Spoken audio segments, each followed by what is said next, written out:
penyusunnya ada Ayu Rahayu, terus ada Cynthia Nafisa, sama Bunga Pratiwi. Selanjutnya saya akan menjelaskan di pendahuluannya urgensi evaluasi strategi kinerja berbasis inovasi.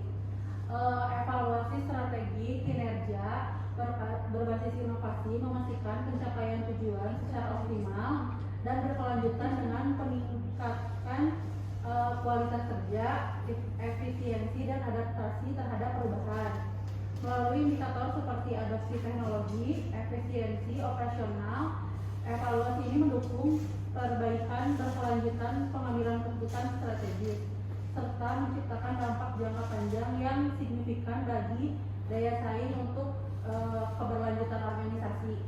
Untuk yang kedua, kinerja karyawan di BPRS AIKA Parahyangan. Keberhasilan di PT BPRS AIKA Parahyangan bergantung pada kinerja 50 karyawannya. Meski terdapat isu motivasi, disiplin, dan etika kerja Islami, penelitian menunjukkan motivasi dan disiplin kerja berpengaruh positif signifikan terhadap kinerja. Namun, etika kerja Islami tidak memoderasi hubungan tersebut. Temuan ini membantu mengarahkan pengelolaan SDM untuk peningkatan kinerja. Untuk yang ketiga, tujuan evaluasi strategi kinerja yang berbasis evaluasi kinerja inovasi di BPRS AIKA Parahyangan memastikan proses dan hasil tujuan sesuai dengan strategis seperti peningkatan layanan, efisiensi, dan kepuasan pemangku kepentingan. Fokusnya pada indikator daya saing, efisiensi, dan keberlanjutan untuk mendukung pertumbuhan berkelanjutan berbasis syariah. Selanjutnya untuk landasan teoritisnya akan dibacakan oleh Bunga Pratiwi. Yuk. Di sini saya akan membacakan landasan teoritis. Teori utama tentang evaluasi strategi kinerja. Evaluasi strategi mengukur efektivitas implementasi melalui alat seperti dalam skala Kaplan dan Norton 2015 dan pendekatan adaptif terhadap perubahan menurut Brown 2016. Pendekatan holistik dan komunikasi transparan menurut Pierce and Robinson 2017 memperkuat komitmen organisasi model 5 langkah. Richard Lumop menetapkan tujuan, mengukur hasil, membandingkan, menganalisis, dan mengambil tindakan korektif, menekankan pentingnya umpan balik untuk perbaikan berkelanjutan. Penelitian akan dibacakan oleh Cynthia Nafisa. Yang selanjutnya jenis penelitian. Jenis penelitian ini menggunakan metode studi kasus, Polit dan Hanger 1990. Pendekatan studi kasus membantu menganalisis motivasi, tantangan, dan kontribusi inovasi dalam meningkatkan kinerja, serta memberikan pemahaman holistik tentang proses dan dinamika yang terjadi. Pendekatan yang digunakan yakni pendekatan kualitatif dari Sugiono, cocok untuk penelitian evaluasi strategi kinerja berbasis inovasi di PT BPRS AIKA Parahyangan karena memungkinkan eksplorasi mendalam tentang penerapan strategi inovasi. Peneliti akan mengumpulkan data melalui wawancara, observasi, dan analisis dokumen untuk mengevaluasi efektivitas dan dampaknya terhadap kinerja perusahaan. Yang selanjutnya akan dibacakan oleh Zoya. Yang selanjutnya ada pembahasan analisis terkait kekuatan dan kelemahan internal di PT BPRS AIKA Parahyangan sebagai bentuk evaluasi kerja karyawan. BPRS AIKA Parahyangan memiliki kekuatan seperti dukungan manajemen, transformasi digital, diversifikasi produk, dan prinsip kehati-hatian. Namun perusahaan menghadapi kelemahan seperti pengembangan layanan digital yang belum optimal, ketergantungan pada sistem manual, dan risiko pembiayaan bermasalah. Teori Polit dan Hanger 1990 dapat digunakan untuk menganalisis motivasi perusahaan dalam menghadapi tantangan dan implementasi strategi inovasi, serta mengelola risiko dan kelemahan operasional guna mencapai tujuan strategis. Yang kedua, analisis peluang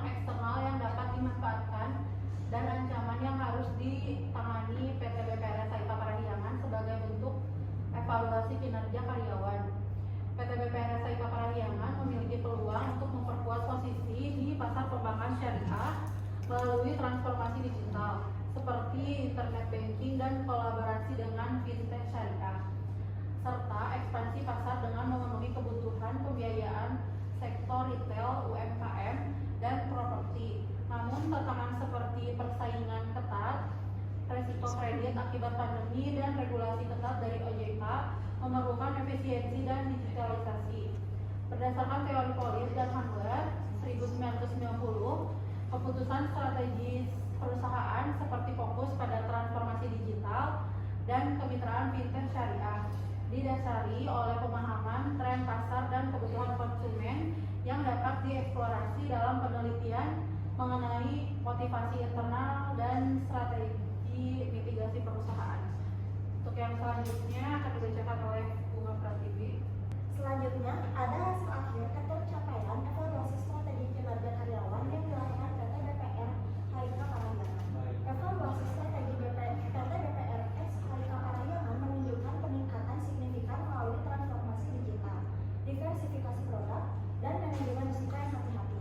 Layanan internet dan mobile banking meningkatkan efisiensi serta kepuasan nasabah, sementara produk pembiayaan memperkuat daya saing perusahaan. Pengelolaan risiko didukung oleh sistem whistleblowing dan prinsip 5C, dan program promosi berhasil meningkatkan dana pihak ketiga atau DPK, peningkatan layanan, penggunaan teknologi CRM, serta digitalisasi dan sentralisasi meningkatkan efisiensi operasional dan latensi nasabah. Sementara transformasi sumber daya manusia mendukung kesiapan menghadapi digitalisasi. Secara keseluruhan, perusahaan berhasil mencapai target strategisnya. Teori Polit dan Handler tahun 1990 menyatakan relevan dalam menganalisis strategi ini dengan keputusan yang responsif terhadap dinamika industri dan fokus pada transparansi serta hubungan dengan pelanggan. Selanjutnya ada kesimpulan yang akan dibacakan oleh Cynthia. Sok.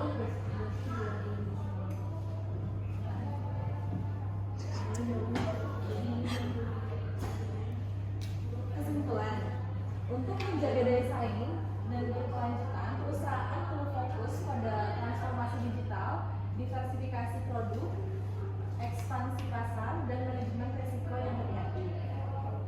Peningkatan kualitas layanan, efisiensi operasional, serta inovasi dan pengembangan produk relevan juga penting. Kolaborasi antara Dewan Komisaris, Direksi, dan unit terkait diperlukan untuk memastikan kebijakan sesuai dengan prinsip syariah. Solusi yang diusulkan, Dewan Komisaris PT BPR HIK Parahyangan mengusulkan strategi untuk memperkuat posisi perusahaan, termasuk akselerasi transformasi digital melalui layanan internet dan mobile banking yang user friendly, serta pengembangan open banking dengan mitra fintech. Diversifikasi produk, pembiayaan, ekspansi pasar, dan penerapan prinsip kehati-hatian dalam manajemen risiko juga menjadi fokus. Strategi pemasaran yang kreatif, pengembangan produk tabungan inovatif, dan peningkatan kualitas layanan melalui pelatihan bagi frontliner dan account office diharapkan dapat meningkatkan pertumbuhan dana pihak ketiga atau DPK, pengelolaan pembiayaan bermasalah dengan strukturisasi yang bijaksana dan efisiensi akan mendukung profitabilitas. Teori Polit dan Handler 1990 dapat digunakan untuk menganalisis strategi inovasi di perusahaan ini. Memahami motivasi di balik transformasi digital, diversifikasi produk, dan manajemen risiko yang diterapkan. Baik, sebelum ditutup mungkin ada yang ditanyakan dulu. Nama aku Rahma, MPK 199. Gimana sih inovasi yang diterapkan sama PT BPRS HIK Parahyangan ini terus buat meningkatin kinerja perusahaan?